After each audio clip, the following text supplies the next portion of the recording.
미국사 원자폭탄을 개발하라. 맨해튼 프로젝트.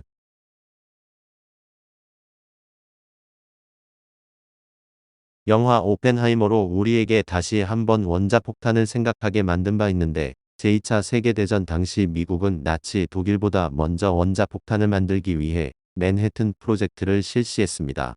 이 프로젝트에는 유럽과 북아메리카에서 가장 우수한 핵물리학자를 포함해 총 10만 명이 동원되었고, 방대한 산업 및 경제 자원과 20억 달러의 예산이 투입되었습니다.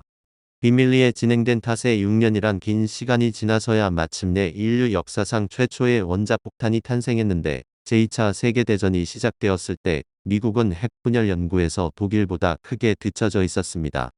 1938년 3월에 독일 베를린에 있는 카이저 빌헬름 연구소 실험실에서 물리학자 오토한과 프리츠 슈트라스만이 중성자를 충돌시켜서 우라늄 원자핵을 분리하는 실험에 성공했습니다. 이로써 그들은 물리학계가 오랫동안 관심을 기울여온 핵분열 효과를 발견했는데, 1938년 12월 22일에 오토하는 과학 잡지 네이처에 핵분열에 관한 보고서를 기고해 그 효과를 정식으로 발표했습니다. 1939년 여름, 독일의 우수한 핵물리학자 6명이 베를린에서 비밀회의를 열고 원자력의 효과를 이용해 제조할 수 있는 선진 무기에 관해 토론했습니다. 그 무렵 독일 정부는 어떠한 설명도 없이 갑자기 독일이 점령한 체코슬로바키아에서 우라늄광을 국외로 내보낼 수 없도록 규정하면서 동시에 우라늄에 관한 모든 뉴스를 엄격하게 통제했습니다. 미국으로 망명한 물리학자 레오 실라르드 등 여러 명이 이 소식을 접하고 매우 우려했는데, 그들은 어떻게 하면 미국 정부가 독일보다 원자폭탄을 먼저 개발하는 문제에 관심을 느끼게 할 수 있을지 토론했습니다. 1939년 7월에 실라르드는 직접 유명한 물리학자 아인슈타인을 찾아갔는데, 실라르드의 고민을 듣자 아인슈타인은 돕겠다고 답하고 루스벨트 대통령의 고문인 알렉산더 삭스를 찾아갔습니다. 1939년 10월 11일에 삭스는 루스벨트 대통령에게 아인슈타인의 서신을 전달하며 그 내용을 직접 설명했고, 그의 말을 들은 루스벨트는 과감하게 아인슈타인의 제안을 받아들여 원자폭탄 연구를 지원합니다. 또한 이 연구를 전문으로 담당할 우라늄 고문위원회를 설립하도록 지시했는데, 1940년 6월에 카네기 협회 회장 베너바 부시는 루스벨트를 설득해 국방부, 각 대학, 민간 산업 대표로 구성된 국방연구위원회를 창립했습니다. 연구의 초점은 농축 우라늄 235 분리 방법과 핵연쇄 반응에 집중되었는데, 일단 충분한 양의 핵분열 반응 재료를 찾는 것이 급선무였지만, 이 문제는 어니스트 로렌스에 의해 생각보다 빨리 해결되었습니다. 그는 입자 가속기인 사이클로트론을 이용해 우라늄 235를 상당량 농축해 새로운 원소인 플루토늄으로 전환했는데, 플루토늄은 핵분열 연쇄 반응을 일으킬 수 있는 원소였습니다. 맨해튼 프로젝트의 실시. 1942년 8월 11일에 미국의 원자폭탄 개발을 위한 맨해튼 프로젝트가 시작되었고, 9월 17일에 육군 공병단의 레슬리 그로브스 장군이 이 프로젝트의 총책임자로 임명되었습니다. 그는 맨해튼 프로젝트를 진행하는 데 두 가지 원칙을 세웠는데, 첫째는 전쟁을 끝낼 수 있는 원자폭탄을 만들어 미국 군대에 공급하는 것이고, 둘째는 독일보다 먼저 원자폭탄을 제조한다는 것입니다. 이를 위해 그로브스 장군은 강력한 조치를 시행했는데, 1942년 9월 23일에 책임자로 취임하면서 자신을 포함한 3인 위원회를 조직했고, 루스벨트 대통령의 과학 고문 베너바 부시가 의장직을 맡았습니다. 그리고 미국 육군 공병단의 맨해튼 관구라는 조직을 설치해 원자폭탄 연구개발의 지휘권을 넘겨 외부의 간섭을 철저히 차단했고, 중대한 문제는 그로브스가 베너바 부시를 통해 대통령에게 보고했습니다. 또 미국은 교섭을 통해 콩고의 우라늄 광석을 손에 넣어 우라늄광 문제를 해결했는데, 1943년 가을에 미국은 맨해튼 프로젝트를 위해 알소스라는 암호명의 특별 군사정보팀을 조직했습니다. 이 팀의 주요 임무는 독일이 우라늄 광석을 손에 넣는 출처, 독일 핵물리학자의 근무지와 주거지, 핵물리 실험실, 공장 위치 등 독일의 원자력 관련 정보를 수집하는 것이었습니다. 그 정보를 바탕으로 독일이 원자 무기 연구에서 어느 정도 진도를 나갔는지 확인할 수 있었는데, 맨해튼 프로젝트의 핵심은 크게 두 가지로 나뉘었습니다. 첫째는 충분한 수량의 핵분열 재료를 생산하는 것이고, 둘째는 원자폭탄을 설계하고 연구 제작하는 것으로 이론적으로 5가지 방법을 통해 핵분열 재료 우라늄 235나 플루토늄을 생산할 수 있었습니다. 그러나 실제로 생산할 수 있는 방법은 하나도 없었는데 핵분열 재료를 충분히 얻고 원자폭탄의 개발을 앞당기기 위해 그로브스는 여러 가지 일을 병행했습니다. 일단 워싱턴주의 햄퍼드에 플루토늄 분리 공장을 마련하고 테네시의 오크리지에는 전자분리법, 기체 확산법, 열 확산법을 이용한 농축 우라늄 235 생산 공장을 잇따라 세웠습니다. 그리고 뉴멕시코주 로스앨러모스에서 로버트 오펜하이머가 이끄는 전문 실험실에서 실전용 원자폭탄을 설계하고 제작했습니다. 1942년 12월 2일에 엔리코 페르미의 지휘로 시카고 대학교에 세계 최초의 실험용 원자로를 건설해 통제 가능한 연쇄 반응을 실험하는 데 성공했습니다.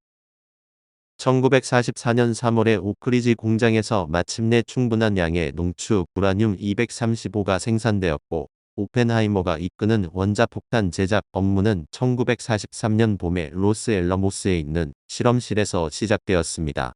1945년 7월 12일에 실험용 원자폭탄의 마지막 조립에 들어갔고 마침내 7월 16일 오전 5시 30분 뉴멕시코주 엘라모고도 근처 사막에서 세계 최초의 원자폭탄 폭발 실험에 성공했습니다. 영화로 만들어진 맨하튼 프로젝트 오펜하이머. 영화 오펜하이머는 케임브리지 대학에서 실험 물리학을 전공으로 하는 오펜하이머가 실험에 도전하는 것으로 시작되는데 오펜하이머는 킬리언 머피가 연기를 했습니다. 담당 교수인 패트릭 블래킷의 무시에 스트레스를 받던 오펜하이머는 패트릭이 평소 먹던 사과에 화학 물질을 투여하는 만행을 저지르지만 교수가 사과를 먹고 안 좋은 일이 일어날까 걱정해 허겁지겁 학교로 달려갑니다. 그곳에는 닐스 보어 교수가 와 있었고 보어는 오펜하이머에게 이론 물리학으로 전공을 바꾸고 베팅겐 대학으로 갈 것을 권하는데 제안을 승낙하고 사과를 먹으려던 보어 교수 손에서 사과를 뺏은 다음 버립니다. 오펜하이머는 바꾼 전공에서 두각을 드러내 이론 물리학과 양자역학의 전문가가 되어 크게 명성을 떨치는데 오펜하이머가 교류하던 인물들은 대다수 공산주의 사상에 빠져 있었습니다. 그는 진 테트록을 사랑하게 되고 육체적 관계를 갖지만 연인 관계로 발전하진 않는 대신 키티와 결혼을 하는데 진 테트록은 플로렌스 퓨가, 키티는 에밀리 블런트가 연기했습니다.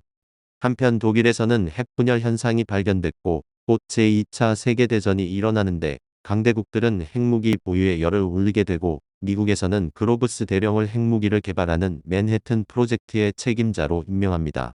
맷 데이먼이 연기한 그로브스 대령에 의해 리더로 지명된 오펜하이머는 뉴멕시코 지역의 로스앨러모스에 연구소를 세워 유명 과학자들을 영입한 뒤 가족까지 거주시키고 원자폭탄 연구를 시작합니다. 원자폭탄의 개발이 끝나갈 때쯤 히틀러가 자살하고 독일이 항복하지만 진주만 공습으로 미국을 괴롭힌 일본은 항복하지 않아 원자폭탄의 타겟은 일본으로 바뀌었고 원자폭탄은 완성되었습니다. 최초의 핵실험인 트리니티 실험은 성공리에 마무리되었으며 오펜하이머와 그로브스 연구원들은 크게 기뻐하는데 2개의 원자폭탄이 오펜하이머의 손을 떠나게 됩니다. 오펜하이머는 그로브스에게 진행 상황을 알려달라고 부탁하지만 연락은 오지 않는데 라디오를 통해 히로시마, 나가사키에 원자폭탄이 투하되었다는 소식을 듣습니다. 이후 죄책감에 시달리던 오펜하이머는 트루먼 대통령을 만나 자신의 손에 피를 묻힌 것 같다고 말하지만 트루먼은 투하 결정을 한 것은 자신이라며 오펜하이머를 조롱하고 쫓아내는데 트루먼은 게리 올드먼이 연기했습니다. 로버트 다우니 주니어가 연기한 루이스 스트로스는 원자력위원회의 소속으로 오펜하이머를 아인슈타인에게 소개해 주었는데 아인슈타인은 오펜하이머와 대화 후 굳은 표정으로 스트로스를 쳐다보지도 않고 지나갔습니다. 스트로스는 오펜하이머가 아인슈타인에게 자신에 대해 험담을 했을 것이라고 생각했고 구 공개청문회에서 오펜하이머가 스트로스의 주장을 기본 원리도 모르는 사람의 주장처럼 조롱해 웃음거리로 만들었습니다. 스트로스는 그런 오펜하이머를 증오하고 있었으며 차근차근 오펜하이머를 몰락시킬 준비를 하고 있었는데 원자폭탄 이후 미국은 더 큰 살상력을 가진 수소폭탄을 만들려고 했습니다. 오펜하이머는 수소폭탄에 반대했고 소련이 곧 원자폭탄 개발에 성공하는데 스트로스는 오펜하이머가 공산주의자들과 연관되어 있어 소련에 정보를 준 스파이였고 공산주의자라 수소폭탄 개발을 반대한다고 몰아붙입니다. 오펜하이머는 보안 인가갱신이 거부되었고 항소를 해서 비공식 청문회에 출두하는데 스트로스가 심어놓은 로저로브로부터 강도 높은 질책을 받게 됩니다. 오펜하이머 주변 인물들도 소환되어 질문을 받는데 몇몇은 우호적인 발언을, 몇몇은 그를 배신하는 발언을 하고 아내 키티도 참여한 청문회에서 진 테트록과 불륜 사실을 인정하는 등 굴욕적인 상황도 맞이합니다. 결국 스트로스의 전략대로 오펜하이머는 보안 인가갱신에 실패하고 5년 후 스트로스는 장관 임명 청문회를 앞두고 있었는데 긴장한 스트로스와 달리 보좌관은 통과 의뢰일 뿐이라며 스트로스를 안심시킵니다. 그런데 익명의 과학자가 증인으로 나타났다는 얘기가 들리고 스트로스는 불안해하는데 그 과학자는 오펜하이머의 원자폭탄 개발 때 같이 참여했던 데이비드 힐이었습니다. 그는 스트로스가 개인적인 원한 때문에 오펜하이머를 공격했다고 폭로하고 스트로스는 결국 3표 차이로 장관 임명에 실패하는데 반대표 3표 중 하나는 케네디의 표였다고 언급됩니다. 시간이 흘러 오펜하이머는 정부로부터 상을 받고 청문회 당시 자신을 배신했던 텔러와도 화해하는데 이후 오펜하이머와 아인슈타인의 대화가 공개됩니다.